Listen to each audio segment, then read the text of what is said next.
Hello, hello, hello, and welcome to another fabulous episode of the Triple Threat Podcast. My name is Terence Crystal, and I am your hostess with the mostest.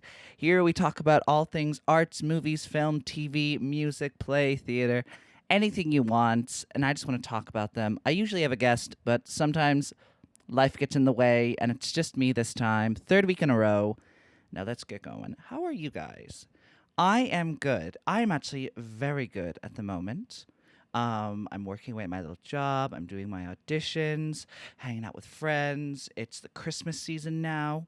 Today is Thanksgiving in America officially. So happy Thanksgiving. Whoop, whoop, whoop, whoop, whoop. I don't know why I'm doing that. But yes, Thanksgiving today. And I've seen a lot of stuff recently. But this episode, just going to talk about like two separate things with maybe a third at the end because I've seen something recently and I really want to talk about it. But the first thing is that I've kind of noticed that, I don't know, for me, sorry, this is such a tangent onto such a different thing. But when I was growing up, me and my family, we would go to movies a lot. We would go to the cinema a lot. Like I'm saying like maybe 4 times a month, like every weekend or even more if there was like popular movies coming out. So I love going to the cinema. And then I kind of realized that when you leave your family and you go to like college, whatever, and you're by yourself, you like lose that automatic companion you have with you at the cinema. Like if I wanted to go to the cinema, I would just be like, "Oh, can we go to the cinema?" And my parents would just be like, "Yeah, come on, let's go. I'll see this with you." Yeah, bada bada bada bada bada. So I was never growing up. I never went to the cinema by myself. Of course, when I was a child, I would never go by myself. But like when I was like 15 onwards, I never went by myself. Or even I went with like some friends, but usually I would always have my family there to go with. But when you get older, you kind of realize that you do have to go to the cinema by yourself because just like life and just like this podcast with the special guests, you ask all your friends, and sometimes they either can't make it, or there are a number of other reasons, or they don't want to see that movie, or they're not really a cinema person. So inevitably, you have to get over the the fear or the tropes that come with going to the cinema by yourself. And I remember talking to this with a couple of people back then, maybe 2018 or 2019. Back in my day, we had to do this again. No, oh God, no. I mean that. I remember talking to a couple of my girlfriends, and they were just like, "Oh, I don't know. I would be so embarrassed going to the cinema by myself." And I was just like, "Yeah, I do kind of get you. Yeah, maybe, but it's this weird stigma that if you are seen going to the cinema by yourself, you're seen as like a loner with no friends, or like that it's embarrassing." And I never really got that because, like, why I maybe it's just me because I love the cinema. I love going to the movies. I remember when COVID hit, that was the one thing that actually I really missed about when COVID came, but going to the cinema. I loved going to the cinema so much. I remember the last movie I saw before COVID really shut everything down was The Invisible Man, which is a really good horror film actually. It's kind of a bit weird, but I like it. And it subverts the like expectations. And kind of like is a new take on like such a common monster movie. That was the last film I saw before lockdown, which is crazy. That's crazy. But yeah, I've just kind of realized now that because obviously as the years go on, I'll still ask people, "Oh, would anyone like to come to this?" But I've just gotten to the habit now of just if there's a movie I want to see, I live literally like 5 minutes away from a cinema. Oh, I remember when I lived in Ireland, when I lived in Rathmines. We were literally 2 minutes away from a cinema, and it was amazing. Literally, like I said, I would just get into this habit of just being like, huh, I want to go see a movie. And I would just go and leave and go see that movie. Like, I don't even ask my friends if they want to go. I just go and see it automatically. Which I know to some people might not be like brand new. Like, oh, you're going to the cinema by yourself? Like, what are you acting brand new? Like, a lot of people do that. Yes, I get you. But at the same time, usually I would text a bunch of people first and just be like, hey, I'm going to this cinema at this time, this place. Come join me if you want. And I think that's sort of a maturity thing as well, because like I remember I wanted to go on a holiday. And of course I want to invite my friends. Like, I would rather be with my friends, but if shove comes to push and I've already booked my tickets, I'll go by myself. I don't mind.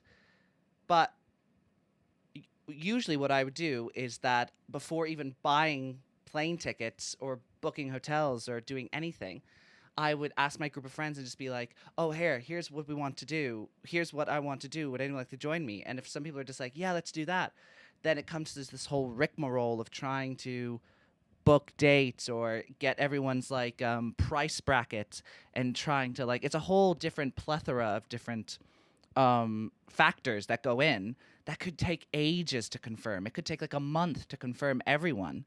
And even then, you don't even confirm everyone. It's like 4 out of the 6 of you can go or whatever. Now, I understand that sometimes it works. Like this past summer, me and my friends were able to do a whole...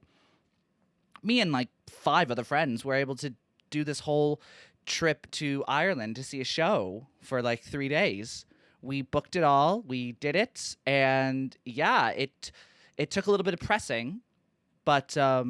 we were able to do it, yeah, and it works sometimes, but then other times it just gets kind of either forgotten about or like it just takes too long that the time's already passed where you wanted to go when you wanted to go.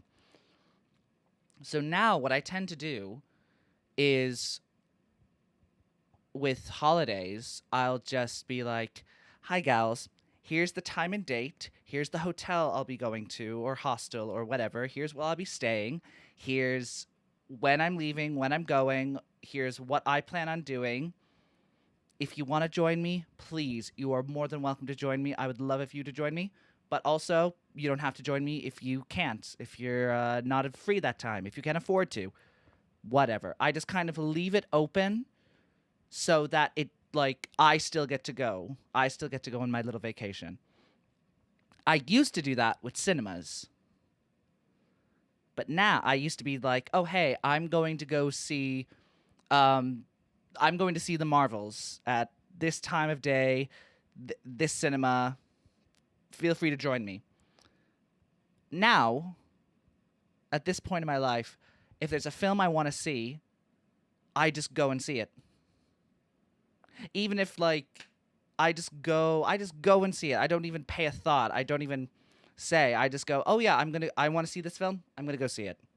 I put on my clothes, get my keys, get my phone, go to the cinema, purchase my ticket, sit down. I don't say it to anyone. I just go, "Yep, I want to see this." Yeah, which is, I don't know, it's just kind of weird for me doing this new because I had to get used to going to the cinema by myself, which was fine. I didn't care. Literally, as soon as the movie started, I was just in my own world, completely switched off, just focusing on the screen. Which, back to my old COVID thing, I liked going to the cinema, but when COVID hit and all this stuff became available on streaming, or like it was in the cinema as well as streaming on the same day, there's something about watching like a new film at home or a new TV series at home, unless I really want to watch it or like I'm really into it. I don't know, I just can't watch it in my own home because I have so many distractions, like my phone, like just my own music, everything. I just find like I can't fully commit to it. And if I'm watching on my laptop, I'm just like, this is really a shitty experience, like, Jesus. But anyway, I just found that quite interesting because... And if people ask me to go to the cinema and it's a film, yeah, I'll be like, yeah, hell yeah. But yeah, I just go to the cinema by myself a lot of the time because I want to see the films. Why would I let myself be stopped from seeing things just because someone else is taking their time or someone else doesn't want to see it? I want to see it. But yeah, I mean, I like going to cinema by myself. Sometimes the etiquette in the cinemas is fucking atrocious. Like, I remember when I saw the Super Mario movie. In fairness, with the Super Mario movie, I was like, I should have known because it's a kid's film that there would be children all around. It would be almost sold out. There would be like fucking parents trying to sit children down. I know, I've been there. I've been that crazy child who runs around. So, sis, I get you. But still, there's got to be a way around it, ma'am. Like, and just people coming in late piss me the fuck off. Like, how can you be late? Like, and how can you even dare come into the cinema 20 to 25 minutes into the film? I couldn't. I genuinely couldn't. If I missed 20 to 25 minutes of this film, I would have to leave or go to another screening or go see another film entirely. Because that's 20 minutes of like plot or film that you have missed, that you are going to be asking questions, that you're going to be confused, that's going to affect your review of it. Like, it's just like, and I understand that people are late, whatever circumstances you are that you're late. But in the cinema, it's an established thing that in majority of cinemas, they start at whatever their desired time is. At that desired time, there's about at least 20 minutes of ads. So even if you are late, you have a 20 minutes like gap to allow yourself time to get there because it's the ads and the trailers. Just sometimes, like, I don't know, people just... And if I'm late for a film, I get so angry. If I'm late for a film, I get very pissy. I'm very pissy. With timings in general, I get very, I don't know, because I never want to be, because in fairness, like, as an actor,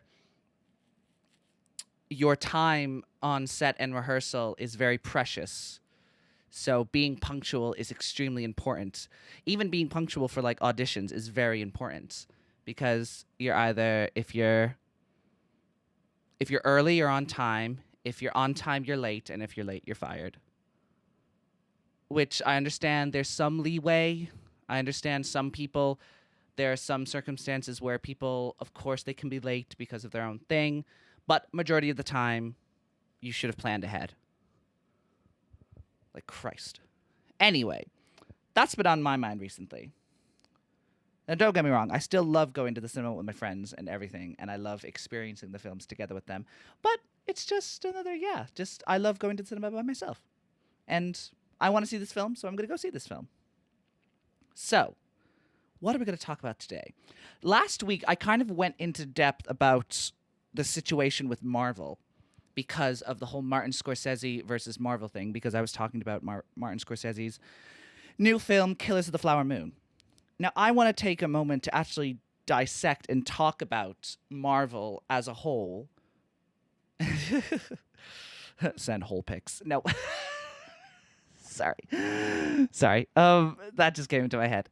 I want to give my opinions as someone who is deeply embedded into the Marvel Cinematic Universe. The cinema, film, movie universe. Nothing to do with the comic books, because I've not read the comic books. And just, like, I'll even say what my top 5 films are, where I think it's going, where I think its downfall is heading. And, yeah. So, let's talk about Marvel in general. Marvel, if none of y'all know, is a big blockbuster franchise that started all the way back in 2008 with Iron Man. I think it was Iron Man in 2008. Let me double check that. Yeah, it started, anyway, that time, the Marvel Cinematic Universe. Here we go. Come on. Yeah, Iron Man, 2008. Yep. So it started in 2008, and then over the years since 2008, oh my god, it's almost 20 years now. Wow. But um, anyway, the Marvel Cinematic Universe started in 2008 with Iron Man, and its current thing is the Marvels now in 2023. Now, Marvel works in phases. So phase one was like all the earlier stuff, including Iron Man, Captain America, and Thor. Then phase two was I want the phases. Where are the phases? Come on, you whore. Where are the phases? Okay, phase one. Here we go. Yeah, including Iron Man, Thor, and the Avengers. Incredible. Now then we go on to phase two, which was like Guardians of the Galaxy and Ant-Man. And then we had phase three, which was the big one, the end of the Infinity Saga, which was films like Captain Marvel, Doctor Strange, Black Panther, and Endgame, and Spider-Man, the new Spider-Man. So those first three phases, even though there were a couple of duds like Thor and all that stuff, they were really good. They were like the first time it was like watching a TV series but on the big screen. So that sounds so stupid to say. But they were good because like they would do end credits scenes where like they would connect the movies together, and then like in phase one it all culminated to the Avengers film, and then phase two ended with like the Avengers Age of Ultron, which connected it ended with Ant-Man, which obviously connected all the things, and then you see actual consequences from previous films regarded in later films, which is really interesting to see, especially with superheroes, because superheroes, miraculously, there are no consequences to completely demolishing a building with your superhuman strength. And then phase three was throughout there were always these things that they would come back to, that they would have a big payoff at the end, the Infinity Stones I'm referencing there. And it all led up to this huge, and each film was a blockbuster. Like each film made like a shit ton of money. I think every one of them has made over like 400 million worldwide. Well, phase one to phase three, I think.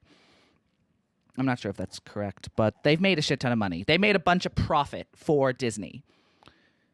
And it was a era of Hollywood where these superhero movies were like cash and dollar, like cash cows for studios. And people loved them. People really liked them. And then it led up to the big Endgame, which was like the finale of all the three seasons and everything coming together, which was released in 2019. And then it just ended with those characters. But then they wanted to continue on. And we got into phase four, and now we're in phase five, I believe. I believe we're in phase five. Let me just double check. Yep, we are literally more than halfway through phase five. So now we're in there, and it's just really interesting now because obviously people still love Marvel, and obviously Endgame was such a big finisher that people were like, what can they do now? And I think that, unfortunately, Marvel has gone down the path of quantity over quality, because a lot of the films that they've released for phase four and phase five were unfortunately not well received by critics and audiences. I'll go through a couple of them that were released. Like in phase four, phase four, I think, was severely affected by the pandemic, which halted all productions. So it changed a lot of the scheduling. It changed a lot of the filming. and it gave them time to actually like look at their product and sit with it and make changes that they think were needed to it. So it'd be so interesting to see a universe where COVID, obviously, a universe where COVID didn't happen would be amazing and would be fantastic, not just for fucking Marvel, but for the whole entire world and the health and general public. But just in general to see how it would have affected it. But film-wise, we've got films like Black Widow, Shang-Chi, Eternals, Spider-Man No Way Home, Doctor Strange 2, Thor Love and Thunder, and Black Panther Wakanda Forever. Now, like I said, like unlike phase 1 to 3 where it had like one or two duds, like Thor the Dark World was really bad, and what else was really bad? Iron Man 2 was quite poor. I'm trying to think. There was Avengers Age of Ultron was okay. It was still good, but not as great as it could have been. But with like phase 4, this is just the general public's kind of view from what I remember. Black Widow, Eternals, Doctor Strange 2, Thor Love and Thunder. Those are 4 like films that were received quite badly. Not in my opinion. I'll get to my opinion in a bit. But where am I going with this? Anyway, I grew up watching the Marvel Cinematic Universe, and I think that, yes, it does have a problem. We are getting into a point where they are using the same formula that they used throughout 1 and 3 and hoping that it works for 4, 5, and 6, which I think it's not working because people are kind of copping on to that now and being like, oh, this is a bad film. Like, you're just hashing out some shit and there's no actual, like, soul behind it. You're just doing it for money. So I do agree. But I don't agree fully. I think I'm still really excited for what the future holds. Because one of the things that got me really excited was fucking, yes, Terence, was WandaVision. WandaVision was the first TV show released for Marvel. It was the first time Marvel have ever done TV. It was new territory for them. We were really everyone was really interested to see what they would do, and they knocked it out of the park. WandaVision was incredible. Like, if you were like watching WandaVision, it was released every week. So we were back to like, because we were so used to like the Netflix binge of like the whole season being released in one day, people talking about it for a week and then forgetting about it. And that was going on for years and years and years. And then Disney Plus came along, and WandaVision was one of its first ever shows, I think, that was exclusive to Disney Plus. And they did a weekly episode with 2 episodes being released at the start. And it was so good. Like, people were making fan theories. People were like, oh my God, like Elizabeth Olsen, Paul Bentley, like, it was so incredible to watch. And Agatha, oh, I loved Agatha. And just, it was so stylistically different from everything the MCU had put out at that point as well, because it was based on different eras of comedy sitcoms that Wanda had grew up with. So we went through like the 40s, the 50s, the 60s, or no, the 50s, the 60s, the 70s, the 80s, the 90s, and then the like 2000s, the form of like comedies and how they were portrayed. Each episode was a different style of that genre. So you had like black and white, like puppetry in like the first episode. Then you had like 2000s Malcolm in the Middle, kind of like zany woohoo humor.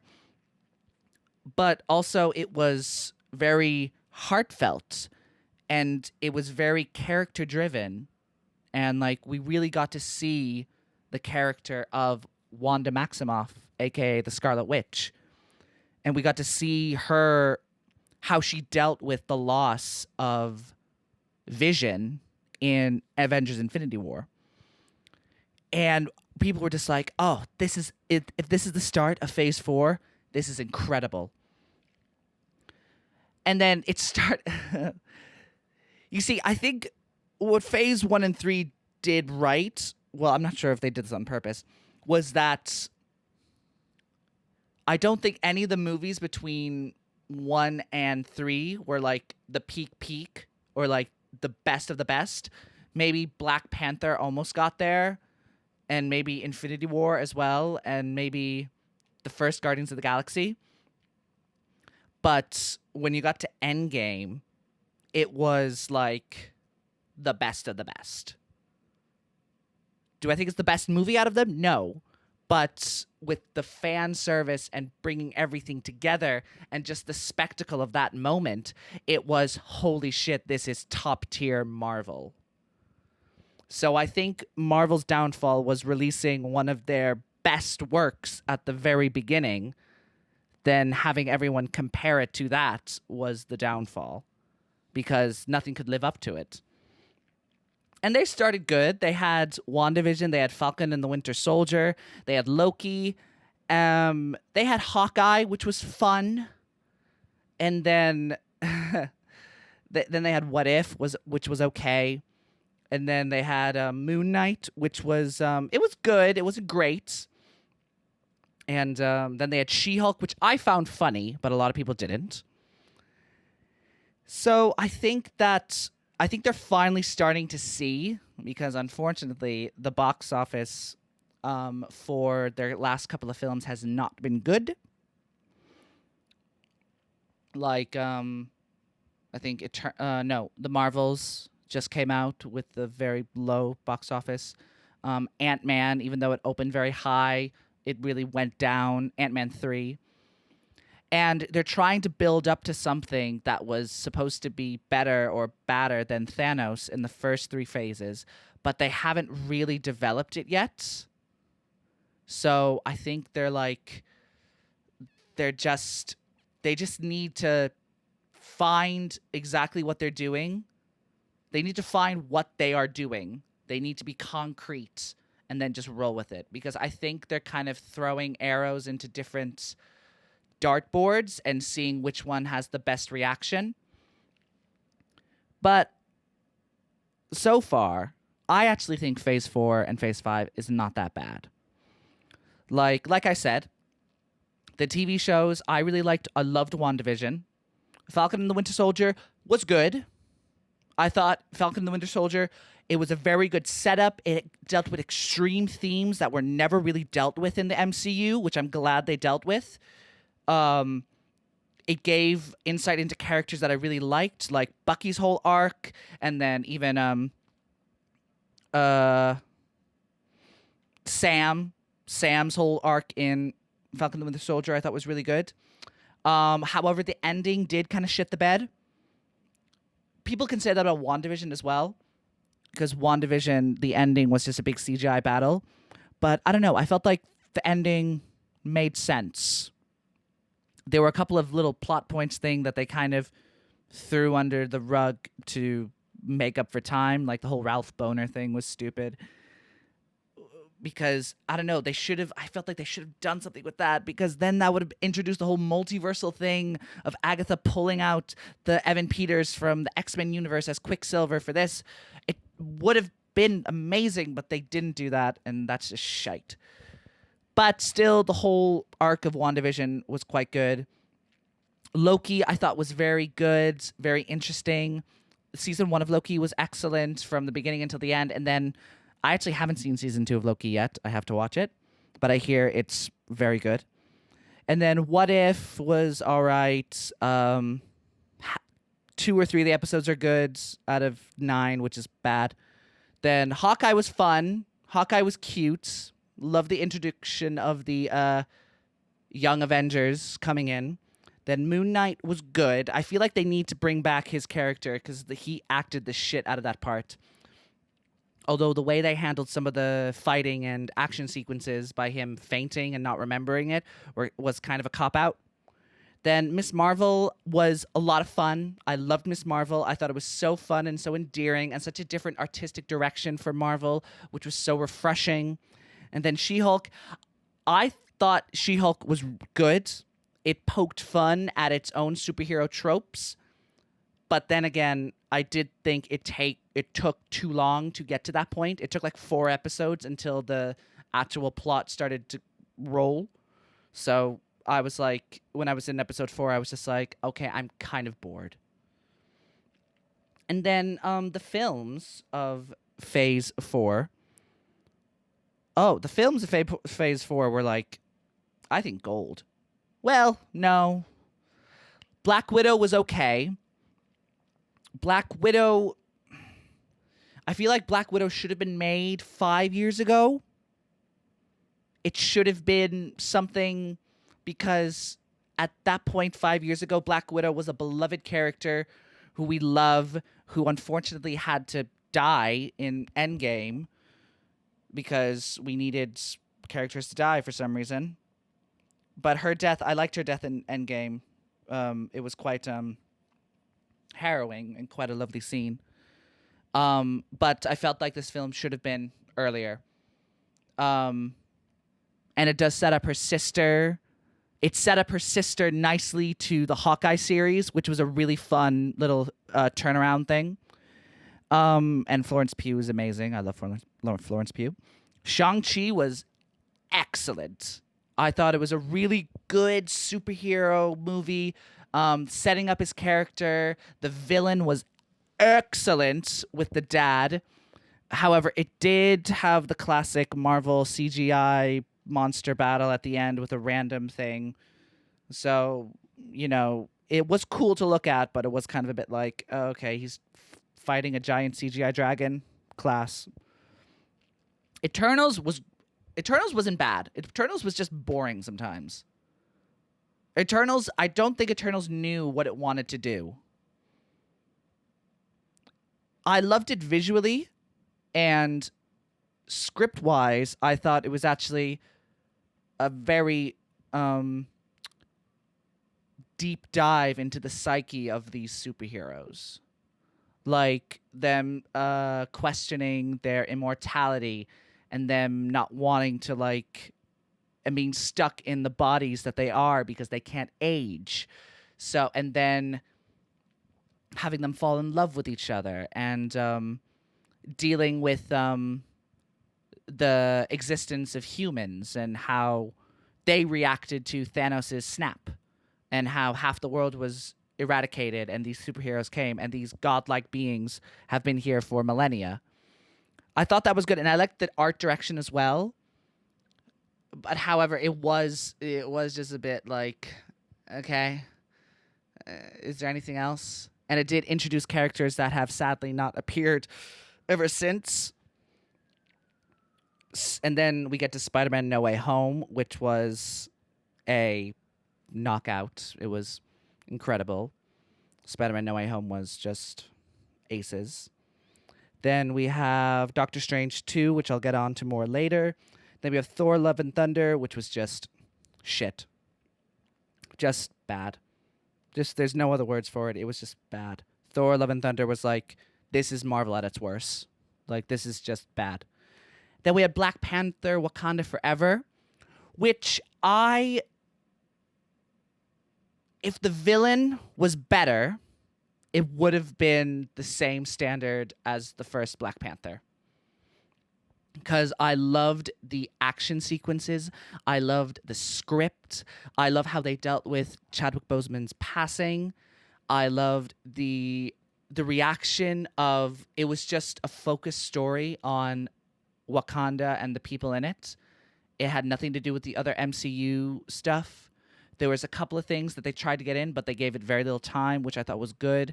It just focused on the characters reacting to the passing of their king. And I think if the villain was to the level as the first villain was in the first Black Panther, it would have been phenomenal and probably better than the first Black Panther.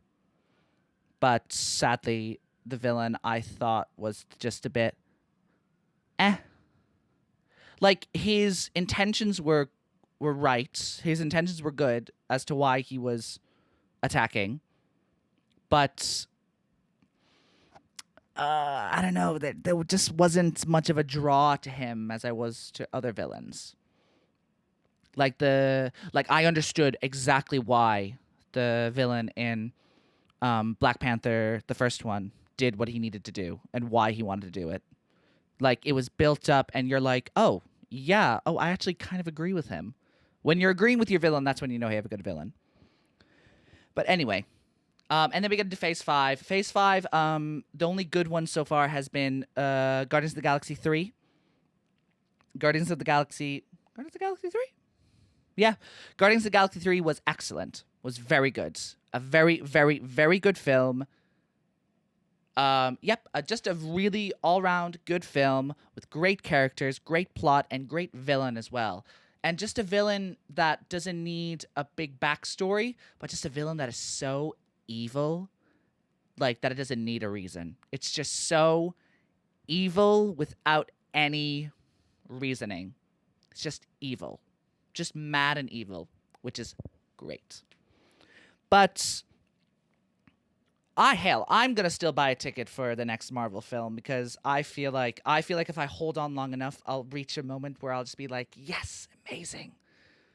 But I'm gonna go down my favorite Marvel properties, and I love Marvel because Marvel kind of like connects me to the people I like.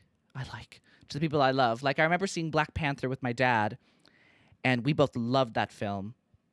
And then I also remember seeing Infinity War with some of my best friends and our reaction to that, which was, oh my God, incredible.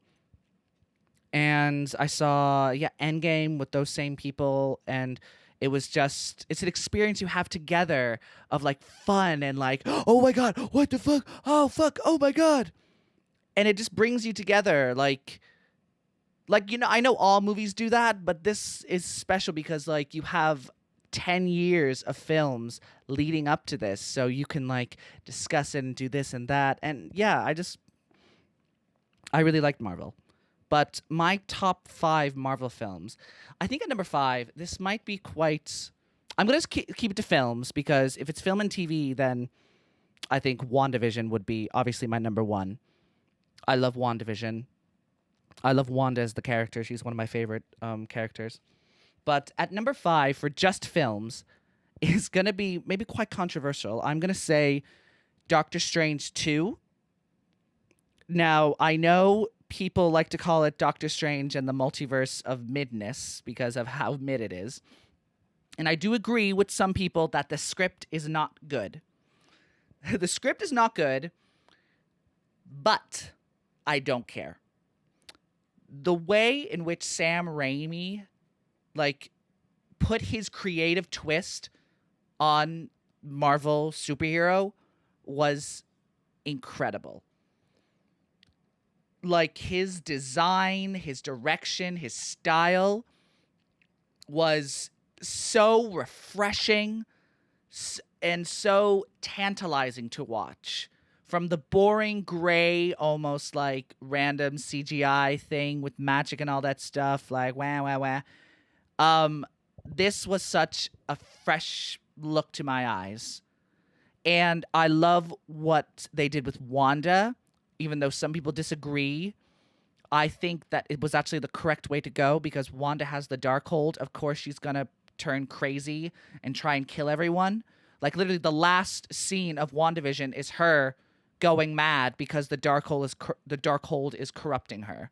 Of course she's going to try and like go down this path. She's turned evil. And I love how they looked at her character with her children. I loved how it ended her arc, even though I don't believe she's dead. She's 100% coming back because they know she's one of the most popular characters. And I really liked what they did with even Strange and his trust because of what happened with Tony Stark in Infinity War.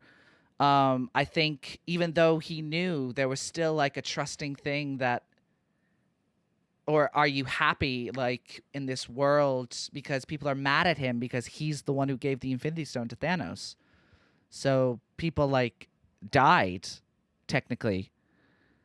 And yeah, And yeah, the script is not that great, and sure, they don't really develop America Chavez's character that much, but I just love what they did. And then I think at number 4, I'm gonna put the first Guardians of the Galaxies, because that was the first time where I had some idea about Thor, Hulk, and Iron Man and Captain America, because they're so embedded in pop culture at that point that everyone knew who they were. This was a ragtag team of nobodies that nobody knew. And the same with Multiverse of Madness. James Gunn was able to take these characters and just make them wacky and like yet still have some heart. And the soundtrack was incredible. And the action sequences were still as good. Sure, the villain was very, very, very, very poor. The villain of that film was very, very piss poor. Like just bad. Just bad. But it was through him we got to be introduced to Thanos for the first time since Avengers. So that was also incredible to see. And also, like, just the pacing of that film I thought was great. It wasn't too long, wasn't too short. It was just the way it needed to be. And it was really funny. That film is really funny. Then number 3, I'm going to give it to the first Avengers film. Because the first Avengers film, I thought, was the first time we could see the potential of the Marvel Cinematic Universe. Because we saw all these heroes who were all in separate movies come together for the first time to fight a common enemy. And that was worth everything and showed what the future of the MCU could be. Also, the first Avengers film is hysterical, which is a shame because they tried to repeat that comedy down the line in future films, which I think was either hit or miss, mostly miss. But the first Avengers film was very funny and just so colorful, because I think at that point in time, so many superhero films were dark and bleak and just like gray and like just very serious. So the Avengers, like with the other two films, was a breath of fresh air for superhero films of the time. Because of that time, we had like we had Man of Steel coming out the next year. Then we had the Dark Knight trilogy, which obviously the Dark Knight is incredible film, but like the tone and everything, and a lot of other superheroes tried to copy the Dark Knight in their tone and sense, and the Avengers just felt colorful and fun. And then number 2 is going to be Endgame, which I won't dabble onto that because, you know, Endgame was just what the MCU is and how great the MCU can be and how it's a combination of almost 15 years in the making, and how we had all of these characters coming up to this one exact moment to fight like this one common enemy, which was just great. And just the experience of watching Endgame and the reactions of the crowd and to be there cheering for your heroes was amazing. But my favorite MCU film is Avengers Infinity War, because it did the good thing of having 3 different locations, having the Guardians and Thor having half of the Guardians and Thor in space, then having the people on Earth dealing with no, was it the people on Earth? No, they had Thor, Groot, and Rocket in space dealing with the find out how Thanos got his stones. Then they had the people on Earth in Wakanda dealing with Thanos' children trying to take the stones. And then they had Spider-Man, Doctor Strange, and Iron Man all on Titan actually fighting Thanos. So that way you were never bored because you were going through the 3. If you didn't like the action that was going on Earth, you could go to Titan or you can go to space. I thought it was very well paced between those 3 and well balanced. And obviously you had heavy hitters dying, like you had Gamora who had to die to get the Soul Stone, which was very sad.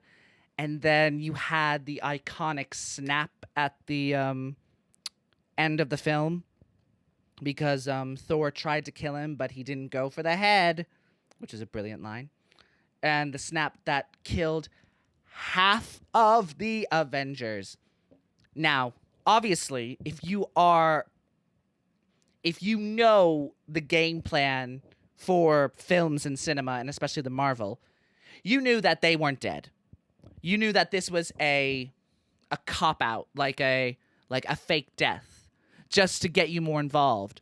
But at the time when they all turned to dust, and you had Spider-Man, and then Wanda, then you had Bucky also turned to dust, it felt like, oh my God, they seriously have just killed everyone. There's like everyone is gone. Thanos has won. The villain has won. Which, yeah, was something to experience in the cinema.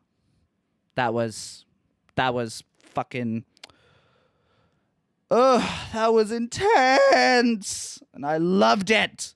I love that shit. I love it. Anyway, that's my rant about the Marvel Cinematic Universe. Over and out. Also, the film, The Marvels, is a fun time. It's a fun film. Don't believe anyone who hates on it so much. Like, it's just fun. I liked it. Anyway, that's my Marvel time done. Now I'm going to speak about something that I've wanted to speak about for a while. And I was going to speak about it with one of my friends, Elle, but then we ended up talking about something else. But now I know that Elle watches it now. Hi, Elle. The next thing I'm going to talk about, just for a short time, because I know how long these episodes get. I'm trying to cut down. I'm going to talk about the phenomenon, which is the children's show Bluey. Now, Bluey is an Australian children's show about a family of healer dogs who live in Australia. It was released, I believe, in 2018. Wow, 2018? Yeah, so the Bluey is an Australian animated preschool television series which premiered on ABC Kids in October of 2018. The program was created by Joe Brum, and the series made its premiere on Disney Junior in the United States and then internationally on Disney+. Bluey is so much fun because unlike, I'm not just saying this because I'm actively looking for preschool shows to watch. We all have been there when we are either babysitting a kid or we're hanging out with children in our family who are young children, and we see what they watch, or we have to watch what they want to watch because that pleases them, whatever. So sometimes when you like Dora the Explorer, Peppa Pig, and you're watching, they're just like, oh my God, this is fucking shit. Dora the Explorer, oh my, I don't care where your map is. And then Peppa Pig is like, Daddy Pig, oh, like, no, shut up. It wasn't until, I don't even know how I started watching Bluey. I think I just saw a TikTok of it and I was just like, oh, what's this? And then I watched all 3 seasons. I watched all 150 episodes. Because it actually, it's a show for the children, and it's also a show for the parents. In that, I mean, it teaches the kids lessons on how to, like, be as kids and how to learn values and morals and how to be good with your siblings or be good to your parents or be good to your friends and share and all that shit. But it also teaches the parents to listen to your child, to be active with your child, to try and understand where your child is coming from, to not just be dismissive with your child when it comes to certain things, which is very harrowing to listen to. And it also deals with the parent struggles as well. Like, there's an episode where Bluey's mom, Chili, talks about how she felt when Bluey was a baby and how Bluey wasn't standing up as fast as the other kids. So she, in turn, then felt like a failure compared to the other mothers and their babies. And then a friend comes over, and a friend is just like, "Hi, Chili. Just wanted to see how you were. You weren't in class today." And Chili was just like, "Oh, yeah, I'm fine." And then the other mom goes, "I have 8 kids. And if there's one thing I've learned from having 8 kids, is that you're doing great."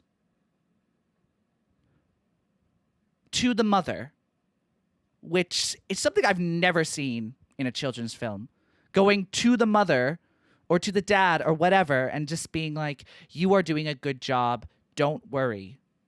I have 8 kids and I can see that you're trying your hardest," which is great to see. And also, I know I'm not a parent, so I don't understand the complexities of having children and the stress and what that feels like. But I don't know, I still can relate on some levels of just human empathy of someone telling you you're doing a good job, don't worry. And it's also really, the show is really funny. Like sometimes some of the things these kids say are hysterical, or some of the things the parents say are hysterical. Like, and just the timing, comedic timing is incredible. And it's just so relaxing to watch. Like, this is the kind of show where you can turn it on and just watch it with full focus. And yeah, it's still a great show, but you can also turn it on and listen to it, or like kind of watch it when you're doing your taxes or whatever, or if you're not fully focused. And it's still like, you can still enjoy the Australian accents and the colorful imagery. Sorry, that was a fucking mouthful. The colorful imagery, and it's just so fun. And it's great hearing actual children voice actual children. Like, I'm kind of sick to death of these children's shows, and it's obviously a full man just doing a high-pitched voice like, "Hi, Mom." Like, shut up. You're not a child. You're a fucking 32-year-old man doing a voiceover gig. But anyway. And also the music is very stunning.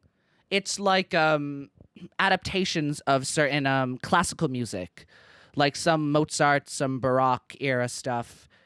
And it's also very heartfelt. And not even just for children, like just in some of the themes. Like there's one called Sleepy Time, where it's Bingo trying to go to bed by herself with the door closed, I believe. I'm trying to remember. But she has like a bit of a nightmare, and she sleepwalks and goes to the house. But in her dream, she's like soaring the stars and going to different planets. And at one point, she's like alone and cold because she doesn't have a blanket on her. But in her mind, she's like in space all alone.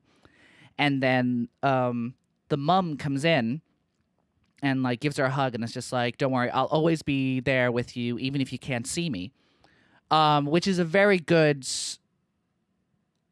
way of like encouraging your child, their own importance of like being by themselves, because even though it might get lonely, you just have to remember that you have these people in your lives that you can think about, and you won't feel lonely anymore, which is a very good moral to have. I love Bluey so much, and I cannot recommend it enough. It's such a heartwarming show, and I just love the values it teaches kids. And obviously there are kid shows that like Sesame Street is great for teaching values, but also teaching like letters and numbers and counting. But like, bitch, I'm 27 years old. Well, maybe sometimes I have problems with counting. So maybe I have to have a kind of a rethink. Maybe I have to go to Sesame Street, and maybe Elmo has to teach me how to count to 12 sometimes. No, but it's nice to watch a children's show that isn't teaching the basics of math and letters. It's teaching human basic decency. And just how to have fun. It teaches the parents to like, these are children. Children, like, they don't know the big world yet. Like, have fun with them. Be an imaginary dragon and have your kids be knights and they have to slay you, or like be in your imaginary car and you have to go deliver milk to your cat cafe. Like, just spend these moments with your kids as much as you can, because there's going to be a moment where they won't have that imagination anymore, but they'll appreciate the fun and the magic that they did have when they were a kid. Like, Chili and Bandit are like playing games with them all the time, and they're playing it so seriously. Like, there's an episode where Bingo has a feather wand that makes things heavy when she touches them with the feather. Now, obviously, this is not correct. You cannot make an item weigh things by tapping it with a feather. Yeah, I know that, dumbass. It's a fucking children's show. I want to believe. But the parents are fully involved in the game. When Bluey touches a cereal box, the dad drops it as if it's a 100-pound dumbbell. Like, and he can't pick it up because and the look on these kids' faces that they're just like, oh my God, wait, do I actually have magic powers? I made that weigh so much. It just brings so much wonder into them. And then it kind of advises parents to, like, you can do this with your kids as well. Like, they'll appreciate it. Yeah. Bluey, yeah. And I don't know, Bluey, I don't know. It's so interesting because I am not the only adult who enjoys watching Bluey. I'm not the only childless adult who enjoys watching Bluey. A lot of people have comfort in this show because some people have different circumstances. Some people, they didn't have a good childhood and they see that this is what a childhood is supposed to be and they find comfort in that. Or people had a great childhood and this reminds them of their great childhoods. This reminds them of the games they used to play as a kid. Or they had just a medium childhood and sometimes some of the kids did, oh yeah, that reminded me of that. And other things, oh, I wish my parents did that. It's give and take. And sometimes people just want to watch it because it's a fun, stupid, colorful show. Like, yeah. I just thought it was very heartfelt and warm and inviting. And I don't know, I didn't feel like a child watching it, even though it's a preschool show. I felt like this is like a show not made for adults, but the creators know that the demographic skews to older, even though it is a preschool show. So it feels like, not that it's made for me, but I feel like that I can enjoy it with the children as well as myself. Yeah. I go watch Bluey. It's all on Disney Plus, and it's fantastic. Well, that's been another episode. I'm going to stop now. Usually I would get into a third different thing, but I think I'm going to stop now because it's actually a beautiful day, even though it's fucking freezing. It's a beautiful day today. Sorry, I just burped. Oh my God. It's truly a beautiful day today, and I am going to go enjoy the sunshine. And I'm seeing. Actually, I saw a bunch of stuff that I'm going to talk about next week. I saw the new Hunger Games film. Oh fuck. Okay. I'll talk about it more next week. But the new Hunger Games film is very good. It is a bit silly sometimes, but then you realize like what world you're in and how fucking silly the whole thing is. But the majority of it is really fun, really dramatic. It was great being back at Pan Am and exploring more of the history of the games and who created them and all that shit. But no, it's a fun time. Go see it. I loved it. And I'm a Hunger Games girly. I love Hunger Games. The whole cinematic universe. I fucking loved Hunger Games. And I saw Bottoms, and I'm going to try and see Saltburn tonight. So I am definitely going to want to talk about those. And I'm planning on having a guest next week or the week after. I'm planning on having 2 guests. It's a surprise. But yes. So please subscribe to my YouTube channel where I post my videos every week. Also, I'm available on Spotify. I'm available on Apple Podcasts. I'm available on Amazon Podcasts. So give us a stream there, please. And then like and share and tell your friends. Tell your friends there's like a nice gay guy who talks about films and shit that is kind of funny sometimes, but then kind of not. And he's kind of, no, I'm joking. Ignore that. That's not true. Well, maybe it is, but who knows? But anyway, this has been an episode of the Triple Threat Podcast, and I've been your host, Terence Crystal. Thank you so much for listening, and I'll see you next week. Bye-bye.